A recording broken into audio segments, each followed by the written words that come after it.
बच्चों आज की वीडियो में हम लोग फर्स्ट इक्वेशन ऑफ मोशन को ग्राफिकली प्रूव करने जा रहे हैं। इससे पहले आप लोगों ने 9th क्लास के अंदर इस इक्वेशन को मैथमेटिकली प्रूव किया होगा, first equation of motion, second and third equation. तो यहाँ पर जो नई किताब है इसके मुताबिक हम इसको इन तीनों इक्वेशंस को एक बार फिर से ड्राइव करेंगे, लेकिन अब जो हम करेंगे ये काम को ग्राफिकली करेंगे। देखते हैं कैसे होगा। मैं हेडिंग डाल रहा हूँ यहाँ पर फर्स्ट इक्वेशन ऑफ मोशन। बेटा फर्स्ट इक्वेशन ऑफ मोशन वैसे सबको मालूम है कि V F is equal to V I plus A T होती है। यहाँ हम सपोज करेंगे, कंसीडर करेंगे अब वेलोसिटी टाइम ग्राफ। अब वेलोसिटी टाइम ग्राफ एक बॉडी का कंसीडर करने का मतलब क्या होता है। सपोज कीजिए कि एक ट्रैक है, एक रोड है और उस पर एक साइन बोर्ड लगा हुआ है, यानी कोई सिग्नल फ्लैग लगा हुआ है। उस सिग्नल फ्लैग या उस साइन बोर्ड से पहले जितने भी लोग हैं या कोई एक शख्स है, वो वहाँ तक एक कांस्टेंट स्पीड के साथ अपनी गाड़ी को या अपनी बाइक को चलाता रहेगा। जैसे ही वो सिग्नल फ्लैग यानी वो साइन बोर्ड जैसे ही उसको नजर आएगा, यानी जैसे ही वो उसको ओवरटेक करेगा, उसके पास से गुजरेगा, अब उसको ये अलाउ किया जाएगा कि वो अपनी स्पीड को, अपनी रफ्तार को कॉन्स्टेंटली यानी कि एक जैसे अंदाज से इंक्रीज करना शुरू कर दे। एक जैसे अंदाज से स्पीड को बढ़ाने का मतलब ये होगा कि उसका एक्सीलरेशन जो भी है वो कांस्टेंट होगा। कांस्टेंट एक्सीलरेशन का बेटा मतलब ये होता है कि अगर कोई शख्स, अगर कोई बॉडी अपनी स्पीड को इंक्रीज करे विद कांस्टेंट रेट, यानी पहले सेकंड में भी इजाफा, फॉर एग्जांपल मान लो 4 मीटर पर सेकंड का हुआ, उससे अगले सेकंड में भी इजाफा 4 का, उससे अगले सेकंड में भी इजाफा 4 का हो, तो ऐसे हालात में हम कहते हैं कि ये बॉडी यूनिफॉर्म एक्सीलरेशन या कांस्टेंट एक्सीलरेशन के साथ अपनी स्पीड को इंक्रीज कर रही है। तो आप यहाँ पर वेलोसिटी टाइम ग्राफ के अंदर हम लोगों ने एक बेसिकली ग्राफ बनाना है इसी बॉडी का, जो कि कांस्टेंट एक्सीलरेशन से गुजर रही है। एक्स एक्सिस पे बेटा हमने टाइम को शो किया, वाई एक्सिस पे हमने वेलोसिटी को शो किया। टाइम गुजरता जाएगा, जैसे जैसे वैसे वैसे स्पीड बढ़ती जाएगी। तो यहाँ पर सबसे पहले तो एक बात देखें कि जब टाइम जीरो पर है, टाइम जीरो का मतलब ये है कि जब अभी रेस स्टार्ट नहीं हुई, यानी वो साइन बोर्ड वाला सिग्नल अभी तक पास आउट नहीं हुआ, तो उस वक्त उस बॉडी की कोई ना कोई तो वेलोसिटी होगी ना। देखो, अगर मैं वेलोसिटी को भी यहाँ दिखाता तो इसका मतलब ये होता कि टाइम भी जीरो और वेलोसिटी भी जीरो होगी। लेकिन आप जानते हैं, अभी जो एग्जाम्पल दी है, मैंने आपसे कहा था कि जब तक वो साइन बोर्ड नहीं आता तब तक वो कार कांस्टेंट स्पीड के साथ चल रही है। तो कांस्टेंट स्पीड जो भी होगी उसकी 50, 60, 40 जो भी होगी, वो जीरो तो नहीं है ना। तो लिहाजा वाई एक्सिस पर वेलोसिटी की कोई ना कोई कीमत at the beginning of time, before starting of race, जो भी स्पीड होगी उसको हम नाम दे रहे हैं बेटा इनिशियल वेलोसिटी का, या हमारी बुक के रिस्पेक्ट से यू का। बाद में मैं इसको वी आई भी करके देख लूंगा, कोई मसला नहीं। अब जैसे ही हमारा वो सिग्नल यानी जैसे ही वो साइन बोर्ड गुजरा, हम यहाँ से अपनी स्टॉप वॉच को ऑन करते हैं। अब टाइम गुजरना शुरू हो गया और जैसे मैंने पहले कहा था कि वो बॉडी अपनी स्पीड को भी इंक्रीज करना शुरू कर देगी। तो जैसे जैसे बेटा टाइम गुजरेगा वैसे वैसे स्पीड भी बढ़ती जाएगी, स्पीड बढ़ेगी, टाइम भी बढ़ेगा। तो ऐसे हालात में जो ग्राफ बनेगा वो कुछ इस तरह का बनेगा। देख लीजिए, आप इसमें देख सकते हैं कि बेटा टाइम गुजर रहा है, जैसे जैसे बढ़ रहा है वैसे वैसे स्पीड स्पीड यानी वेलोसिटी की डायरेक्शन ये है। तो आप देखें कि टाइम के बढ़ने और स्पीड के बढ़ने से जो लाइन बन रही है, इसमें अगर आप इस पॉइंट पर देखें तो टाइम, स्पेसिफिक टाइम पर जो भी स्पीड है वो यहाँ है। अगर आप यहाँ पर आगे देखें, टाइम और मज़ीद आगे जा चुका है और स्पीड और मज़ीद बढ़ चुकी है। अगर आप यहाँ जाके देखें तो टाइम एक्सट्रीम हालत पे आ चुका है, यानी जितना भी गुजर चुका होगा, और वेलोसिटी बहुत ज़्यादा बढ़ चुकी है। तो बेटा इस जगह पर रुकते हुए, यानी अपनी पूरे एक्सपेरिमेंट को यहाँ रोकते हुए, अब ये हम बात डिस्कस करने वाले हैं कि अगर मैं इनको कुछ नाम दूँ, फॉर एग्जाम्पल जैसे इसका नाम दिया है ओ, इसका नाम दिया है फॉर एग्जाम्पल मैंने पी, क्यू, आर। तो बेटा क्यू से लेकर आर तक basically total height of Y axis है, जबकि वाई एक्सिस के ऊपर जो भी हमारे पास मौजूद है वो है वेलोसिटी। इसका मतलब ये हुआ कि पी से लेकर आर से लेकर क्यू तक जितनी भी वैल्यू है वो फाइनल वैल्यू ऑफ वेलोसिटी होगी, है ना। इधर अगर टाइम है, इधर वेलोसिटी है, तो यहाँ से लेकर यहाँ तक टोटल वैल्यू ऑफ वेलोसिटी कितनी है, फाइनल वेलोसिटी वी, जिसको आप वी एफ भी कहते थे। एक अपनी आसानी के लिए यहाँ पर एक डॉटेड लाइन बना रहा हूँ।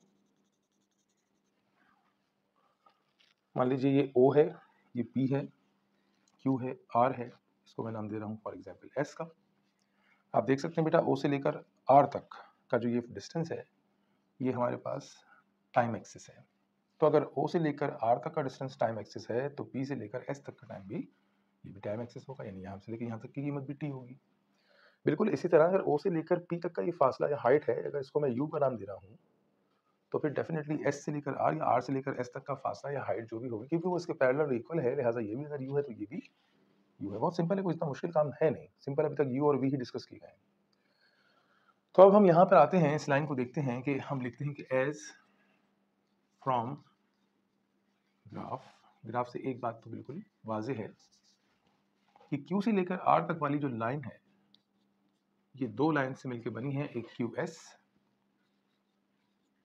और दूसरा एस आर।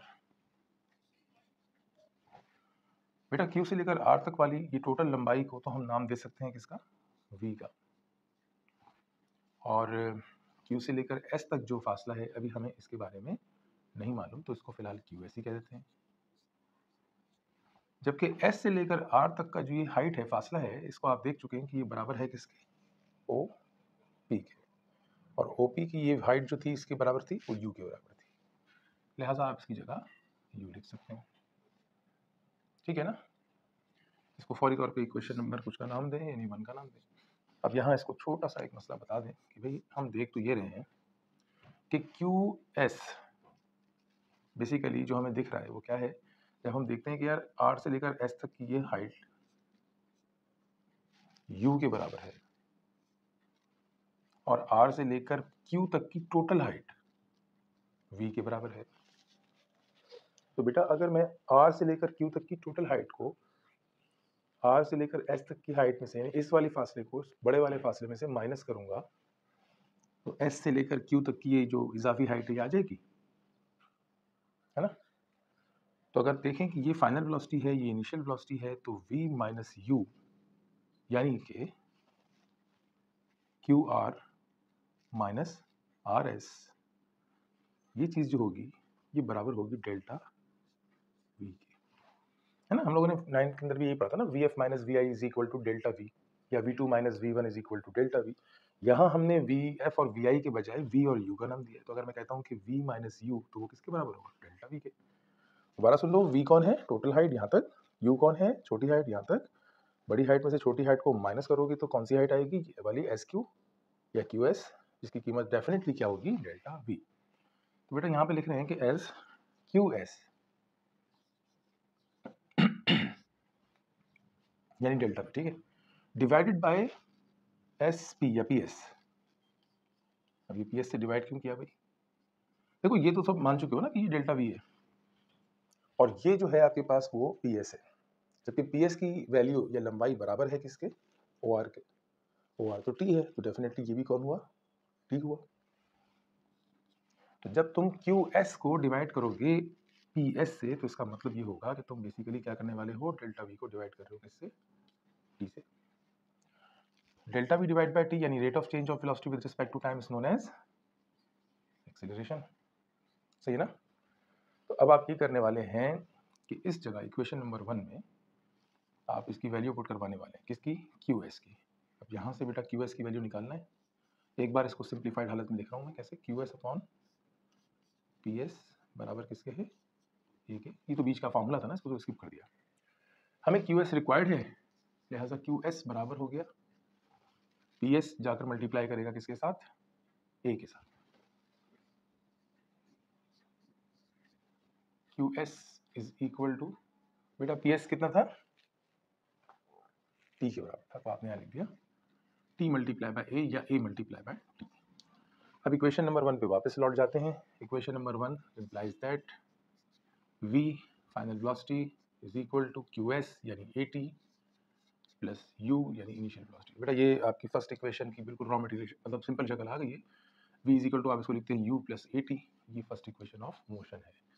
और जो आप लोगों ने याद किया था, जिसमें आपने फाइनल वेलोसिटी को वी एफ, इनिशियल वेलोसिटी को वी आई कहा था, अगर उसके मुताबिक लिखते हैं तो आप फाइनल वेलोसिटी की जगह लिखेंगे v की जगह वी एफ, और करके लिख रहा हूँ, इनिशियल वेलोसिटी u की जगह लिखेंगे V I plus A T. तो ये भी वही इक्वेशन है ना, एकदम सिंपल है, V F is equal to V I plus A T.